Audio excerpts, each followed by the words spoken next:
So Atilla has two boxes. The one on the right is the one she actually really uses, and that's where she pees, of course.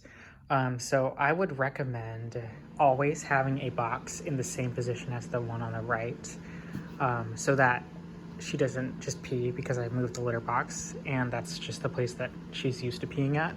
So what I always do is I clean this box first, I take it out, and then when I return it, I put the box where that box is, and then I take that one out and then clean it and then put it back right there. So they've switched places, but it's a way to make sure that this box is always, or that there's always a box in that specific location so that she doesn't pee outside of it. When I clean the boxes, obviously I can't fit in the cage, so I take them out and I put them on the ground and then I scoop them out, right? But I like to put down a baking sheet because when the box can get quite full and I just literally pull the lower tray, as you'll see in a minute, out, it will lead to it all spilling on the floor. And that's a hassle because I need to vacuum it up, and it clogs my vacuum, and I needed to take it apart to make it vacuum again. So that's why I like to put it down, and I'll demonstrate here in a few seconds why it's important to do so. So here I took the litter box out, the one that was on the left, to clean it, and you pull this tray out. This is how you clean it, and hold the main part above the tray, not the bottom part. The bottom part doesn't matter. It's the stuff that's going to fall through the holes on the main part, which is why you hold the main part above the baking tray. And as you can kind of see, she doesn't really use this left side. There's no pee that's clumped up. All it really is are a few poops, a few droppings. I just scoop these out individually because the poop is so dry that it doesn't clump with the litter itself. So it's not important to actually throw out the litter that comes into contact with it. And you'll be able to see what I mean. The pee is actually what makes it clump, whereas the poop doesn't. But when there's so few like this, I mean, you could go in and scoop out these little droppings and throw them away, but they don't really take up too much space for it to even really be necessary. So I just throw a few away that I have time for in a given day. Close it up, close it up. Remember, keep it above the main part, above the baking tray. And then again, I return this, switch it out for the other one so that it's in the same position. But you can see all this hay, all this stuff that I don't want to be on the floor because the vacuum doesn't do well with long pieces of hay.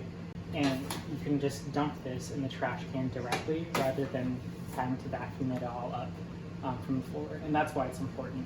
So this is the litter box that she actually uses. So open it up. You can see a lot more poop. And what looks like dirt here, this is actually what the litter looks like when the pee clumps. So that was what I was really kind of talking about. This is when you actually want to dump away the litter. This is what the litter looks like when it's clean. And you don't need to throw that away ever, really.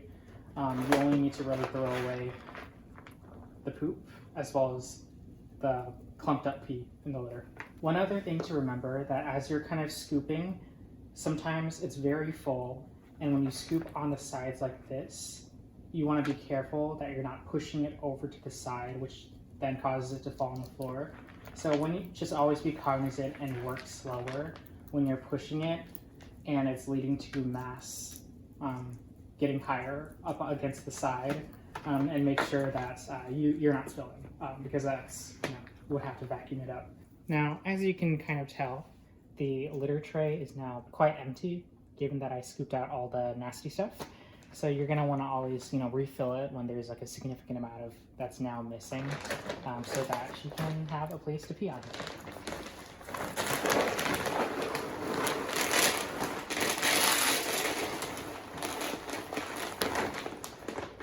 Just pat it down, set it spread out, and close up.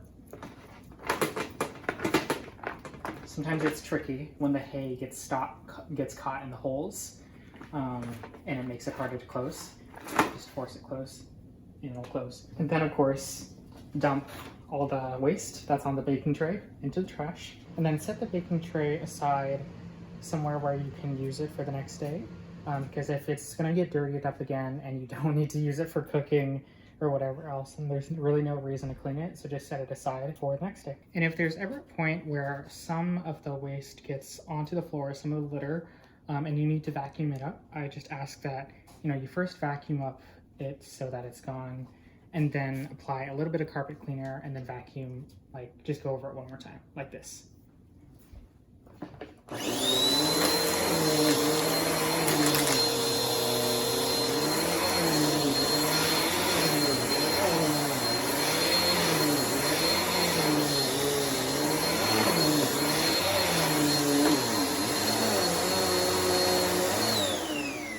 And that's all, pretty easy.